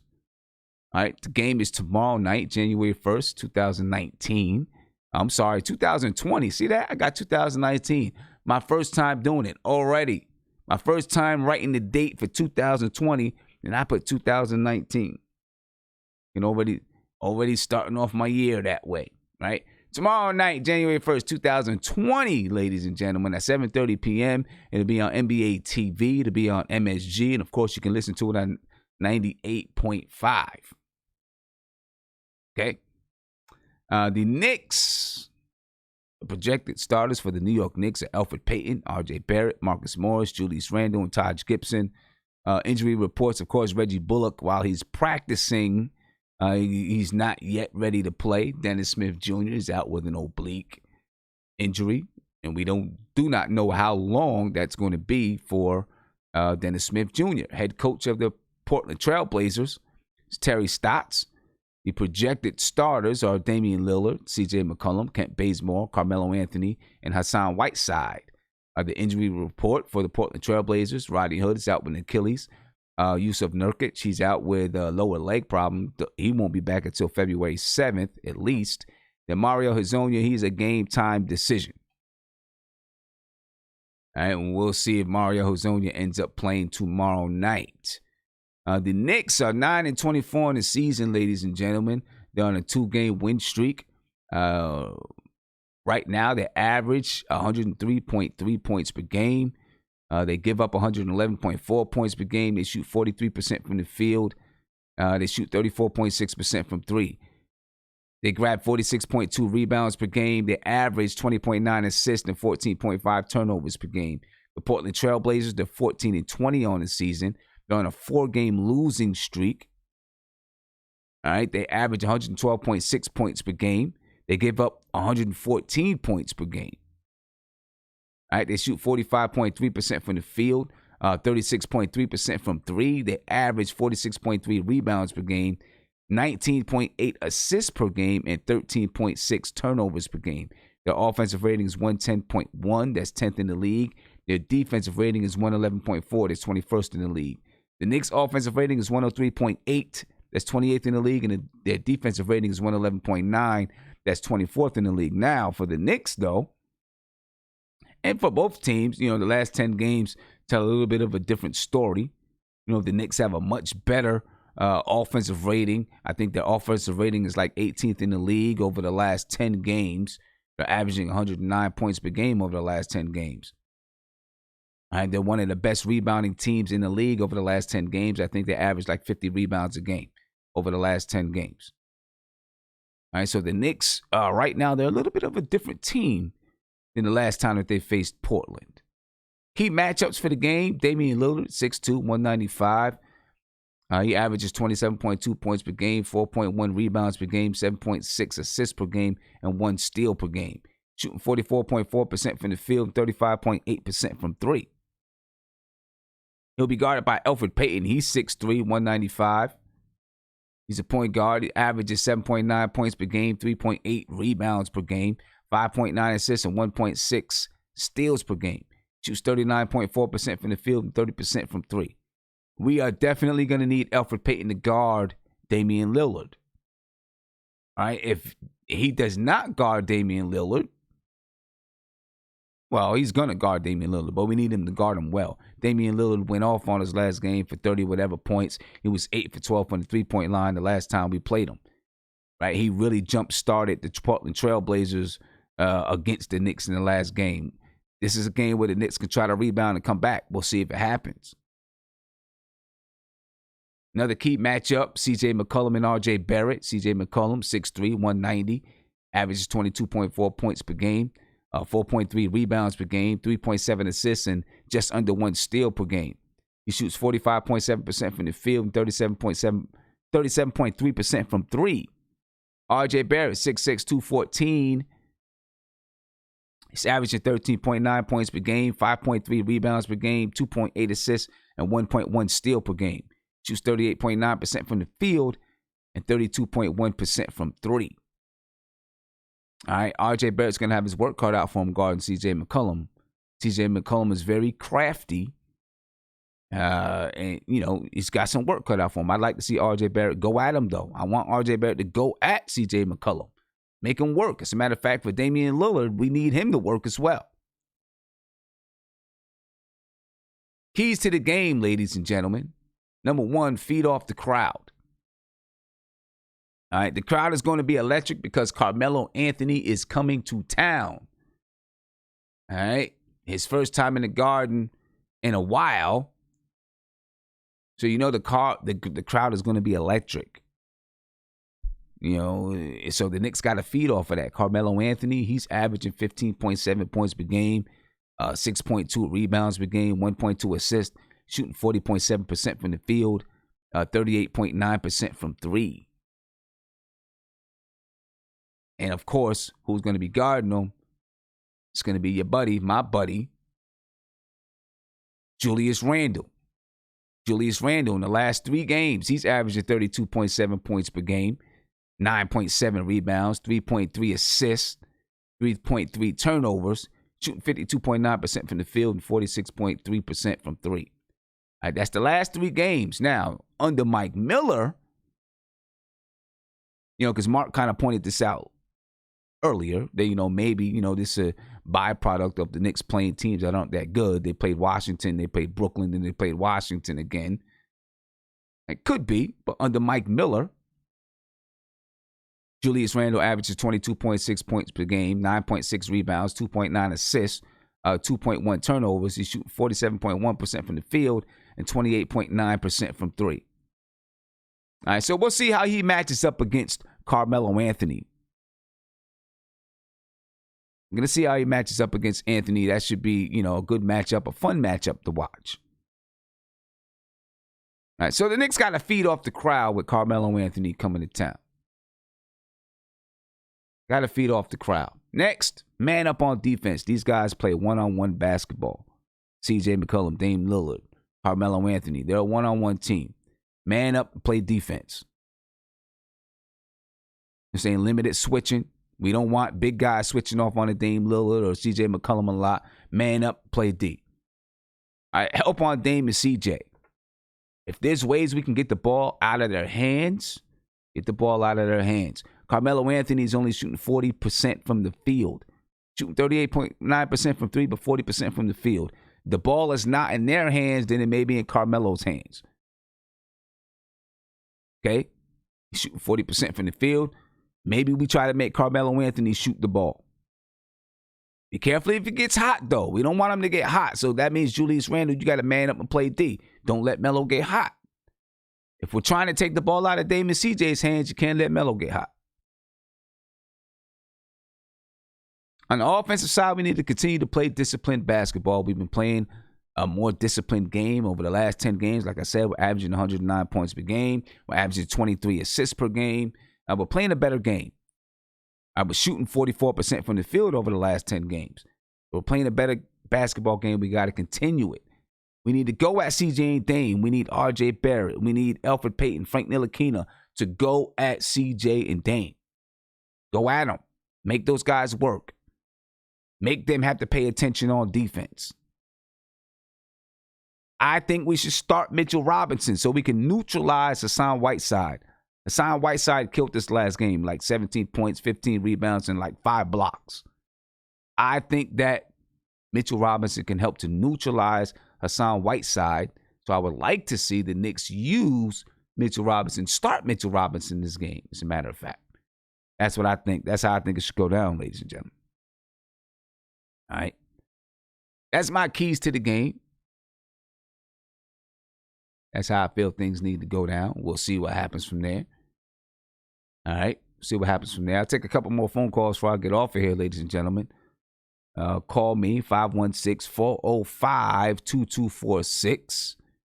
Get your phone call in. Talk to me. If you didn't get a chance, though, we had a really, really good discussion last night. I just want to make this announcement on the Front Stoop. You know, we did a Front Stoop show last night. We had some really good discussions on, we talked about the movie Queen and Slim, and we talked about some of the overtones and how it impacts African Americans in America. Not how the movie impacts it, but how it relates to some of the ideas that maybe some people in America have and things like that. So if you're interested, man, take a look and listen to the show. It was a really, really good show last night. So I just put it in the chat there. It was a really good show. Take a listen to it. Check it out. Check it out. Let me get to another phone call. Caller, you're on live with Nothing But Knicks. What's popping? Hey, what's going on, Sim? How you doing? I'm good, man. I'm chilling. It's Delano calling. I want to wish everybody a happy New Year. Salute to everybody in the chat. Salute to you. I was thinking, what's our issue with being able to attack the basket with our guards? Because I'm looking at the fact that Dame and CJ are defensive liabilities. Mm-hmm. And truthfully, the only person that really is a defensive asset to them is Whiteside. But we could get him in foul trouble. You know what I mean? Just driving to the basket, creating those kind of problems. But for some reason, I don't think we're gonna do something like that. I don't think we're gonna do the most important things to win this game.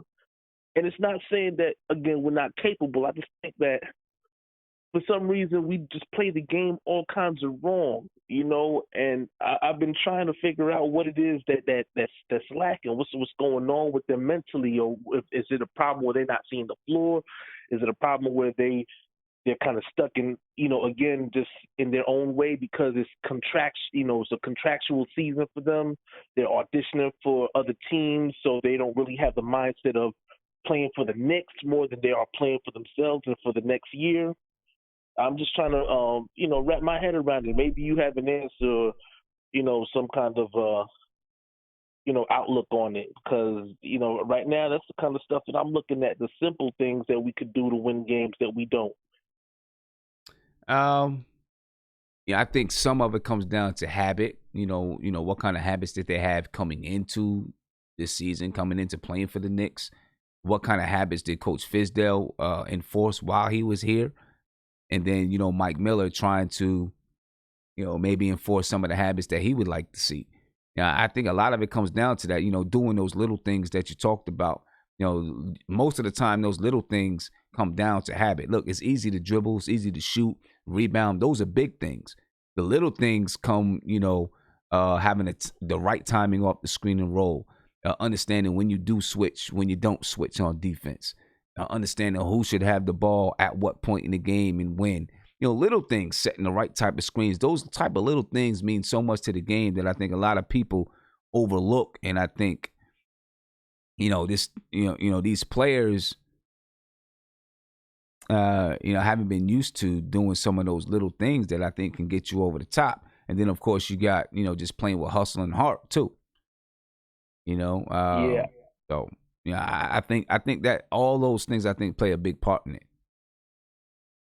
Yeah, I'm going to be honest, because even now I'm looking at the fact that, for me, the players that I've targeted in free agency were people like Nerlens Noel, because I feel like, again, we don't have a backup for Mitch.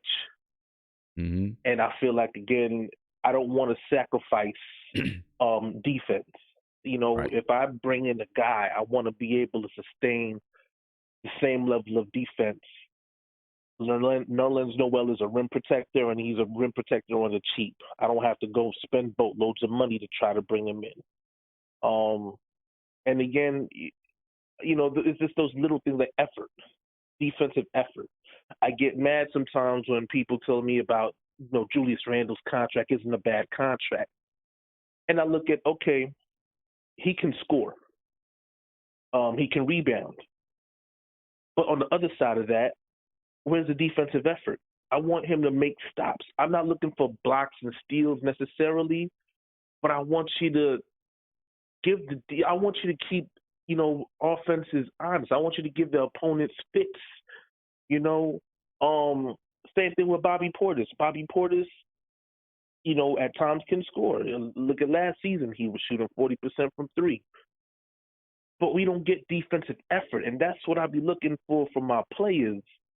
And this is where I look at like Steve Mills and always say, I want him fired. And I've been asking for his job for maybe 2-3 seasons now, because at some point you just got to start looking at, okay, look, we've gone through all kinds of bad contracts.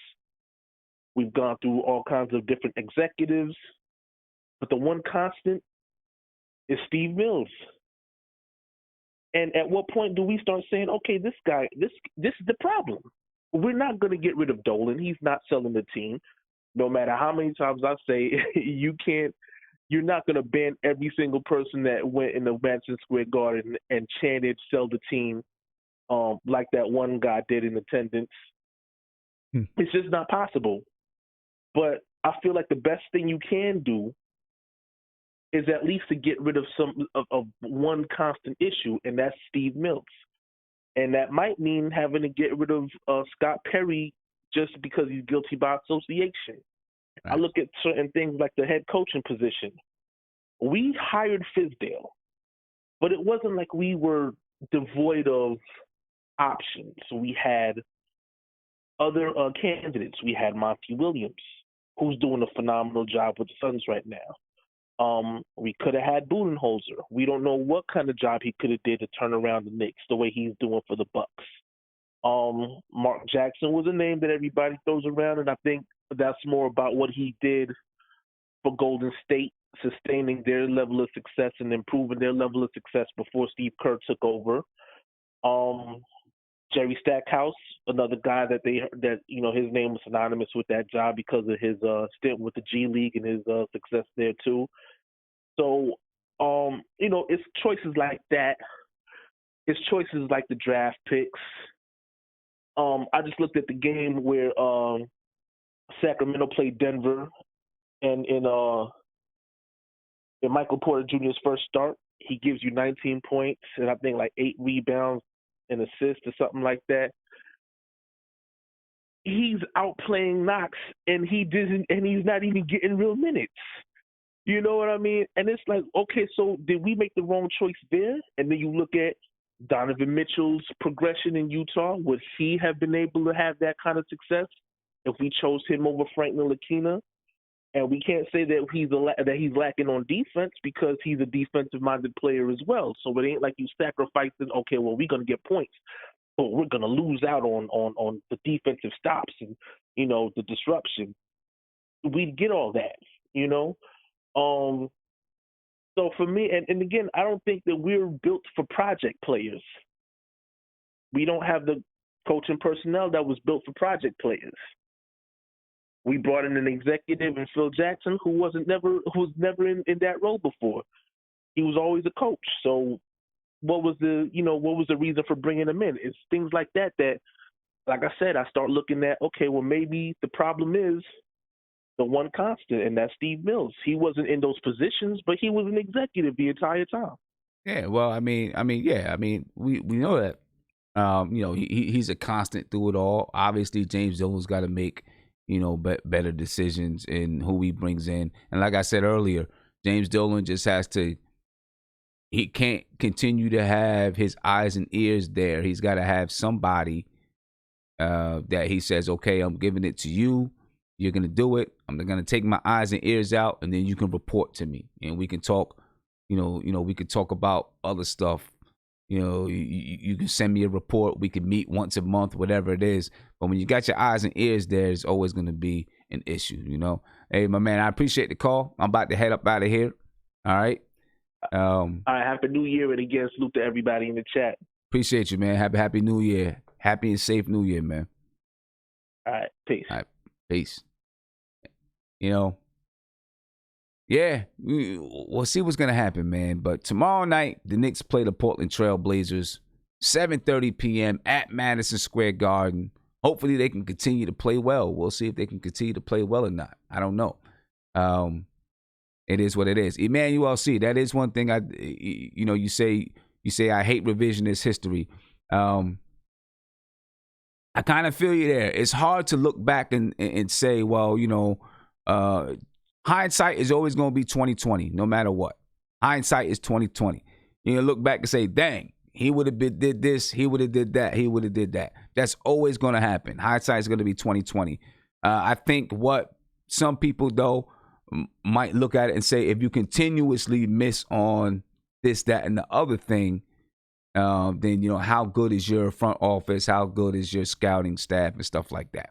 The thing is, everybody else missed on those players too. Only one team can get that player. Everybody else missed on it as well. I don't know. But anyway, I'm going to get out of here. I'm going to let Mark and Guillermo give us a couple last words before I rock up out of here and start to, celebrate my new year. I don't know how much celebrating I'm really doing besides chilling. You know what I mean? See what these guys got to say. Guillermo, how you celebrating the new year, man? I'm chilling with my cousins and some friends. No club stuff. Just chilling around with friends, man. You're gonna be drinking. I don't know. None of us really care about New Year's like that, but it's just a good time to just get together and BS. We got to go back to work in 2 days, whatever. So, just chilling, man. Ain't nothing too crazy, man. I was in Times Square one time on New Year's. One time, me and my wife. This was way back in 2001. And by the time when I got downtown, it was, or when I got to Times Square, I think I got there about 6:00. And I was already so far back, it was ridiculous. And we stood out there till midnight. You gotta be crazy, man. Freezing. It was cold. Times Square is bro. If you want to see Armageddon, stay. Look at Times Square, right after the ball drops, maybe 30 minutes later. When you see the amount of drunk people, the amount of, and no offense to the homeless, but a lot of homeless people who are just gonna be talking about people peeing and urinating, defecating. Bruh, Times Square is excuse my language, it's gonna be a shit show. So anybody who's ever thinking about that, don't ever do it, man. Just don't ever go to Times Square for New Year's. I went down. We stood out there for 6 hours. It was cold. When the ball dropped, we were so far back, we got one piece of confetti float our way. I was like, next time I do it, next time if I ever go to Times Square again, I'll be up in a hotel overlooking everything that's happening. I'm not going to be out there like that. But it was an experience, man. What can you do? You have an experience. But salute to everybody. I know you got to get to Mark. Salute to everybody. Donald Cannon said, Guillermo about to drink that Haterade Hennessy. I can't remember. Haterade Hennessy. Look, I'm a Knicks fan through and through, man. I love my team, man. I just want us to win, man. I look at these other teams, man. I see the beautiful organization and structure. I want our Pat Riley back, man, or our Pat Riley, our new Pat Riley. I want our new structure. I want the Knicks to win 50 games a year, and I want to come on here and brag and talk. I want to talk ish to every other fan out there, the Knicks got it this year. I just want to go back to that. But look, new year, new hope, I guess, whatever the hell that means. But salute to everybody. Happy New Year. Please stay safe. Don't do anything crazy. And salute to you, Sim, for having me on, man. No doubt. Your platform is the best Knicks platform out there. I don't care what no one says. No one could touch you. Appreciate it. Your channel's growing. You got random people now. Are you on the Knicks MBK? I'm like, what the hell? Who the hell are you? You're becoming famous, man. You're becoming famous. I am famous. And what I say to them every time I say, yo, bro, because they're like, oh, is that you? I'm like, that's not my show. That's Sim's show. And I refer them to you. So salute to you, man. Keep doing your thing, man. And Knicks MBK, man. Let's keep the energy up in the new year, man. Salute to Let's everybody get in the it. chat, Let's man. do it. Peace, man. Appreciate you, man. Appreciate you. But hey, I mean, you can go ahead and it don't matter to me. You can go ahead and if you can spin it off to your own show and make some money, do what you do, Mark. Oh, hold up, Gammo. Go ahead. What'd you say now? No, yeah. The show is coming, but like we talk about, but it's in respect to Sim too. So I ain't even trying to, no competition, none of that bad blood, man. I'm shouting you out, Sim. Salute to Sim, because let's be honest, you could have been one of these dudes who, you could have just not had me on. Screw Guillermo, screw Mark, let this be my own show. I have my own. But you open it up to everybody, bro. And it's funny because people in the chat, they make it seem like, oh, I'm like, yo, bro, you could come into the video chat. We're not special. It's just Sim gives us this platform to vent off and debate and all this stuff. So it's open. And a lot of the Nick channels, they don't got that, man. A lot of the Nick channels do a lot of weird stuff to boost up their viewership. I ain't going to go into that. But Sim is, like I said, he's thorough through and through. When you meet him in person, he's more humble in person. The only thing is that he's addicted to, very not great lasagna. Like that's his like his crutch for something. No. So ziti. that's the only thing. When you see Sim just hit him off ziti. with some corny lasagna or whatever, and he'll be even nicer to you. But I'm just joking. But for real, when I met Sim, man, this dude was mad humble. He's the same way you see him on a video, mad chill. Maybe it's that I don't know. And he's Puerto Rican too, but I don't know. I don't know where the fire is not there. Like he's not like a typical New York Rican. I'm mixed. I'm Puerto Rican and black. I guess so. I guess the black side. Maybe he's the southern side. I don't know. Sim is a humble dude. I'll give that to him. But salute to everybody in the channel, man. We appreciate you, Sim. You've been doing your thing, man. We're gonna support you even stronger Appreciate for the you, New man. Year's, man. Appreciate Salute, it, bro. Thank you very much. Peace, Mark. Appreciate you. Mark, go ahead, man. It's on you, bro. New year, no hope for this team. But other than that, see, look at him. You can listen, man. It has to be me every year. You know what I'm saying? It ain't no new year, new me. It's a new year, the same Mark that I've been doing good. But anyway, I want to say this for my New Year's, depending on if I don't feel sick tomorrow, I'll try to forcefully go out. If not, I'm sticking my behind in my bed until I Tomorrow, get better. that's tonight, bro. I mean, if you're going to go out, you're going to go out tonight. Don't sound like you're going out tonight. Nah, bro, because when you sick and it's like, you go outside and it's like, damn, I should have never left my house. And that's how I feel right now. I'm not going to leave my house. I'm not going to leave my house tonight. Nah, Tomorrow I'll probably go out. But if not, I'm going to be in the same bed that I've been in the last 3 days, coughing and asking God to just get rid of this flu. But other than that, man, like Sim said, bro, like Guamo said, man, keep supporting my guy. And I didn't even know you was mixed with Puerto Rican. Could have fooled me. Yeah, man, my grandfather on my mother's side. My mother's, yeah. Okay, I'm mixed up all over the place, but yeah. So support my guy Sim. I'm always here to support the dude because he got the best show on YouTube because it's not ESPN styled. It ain't PC all the time. You ain't controlled like you working for the government. He allow you to be a personality on his show. He allow you to be part of his show. Not be a glory hog, even though it's his own show, but he let people get piece of it to make them feel at home. And that's what I mostly appreciate because he appreciates me.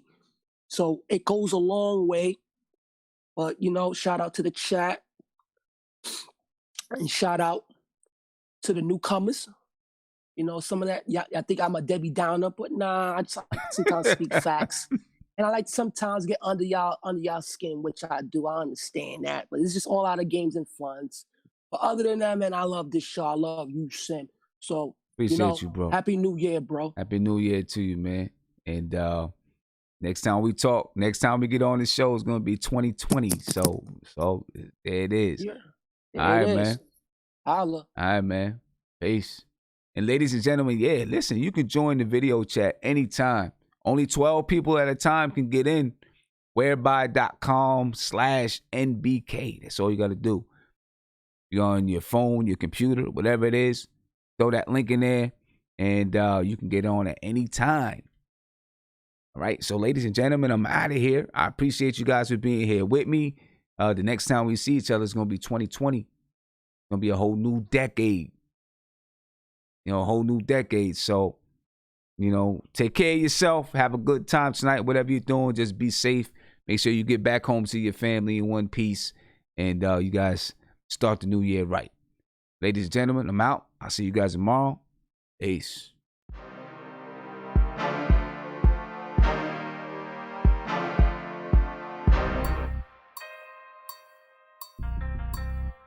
That's the deal.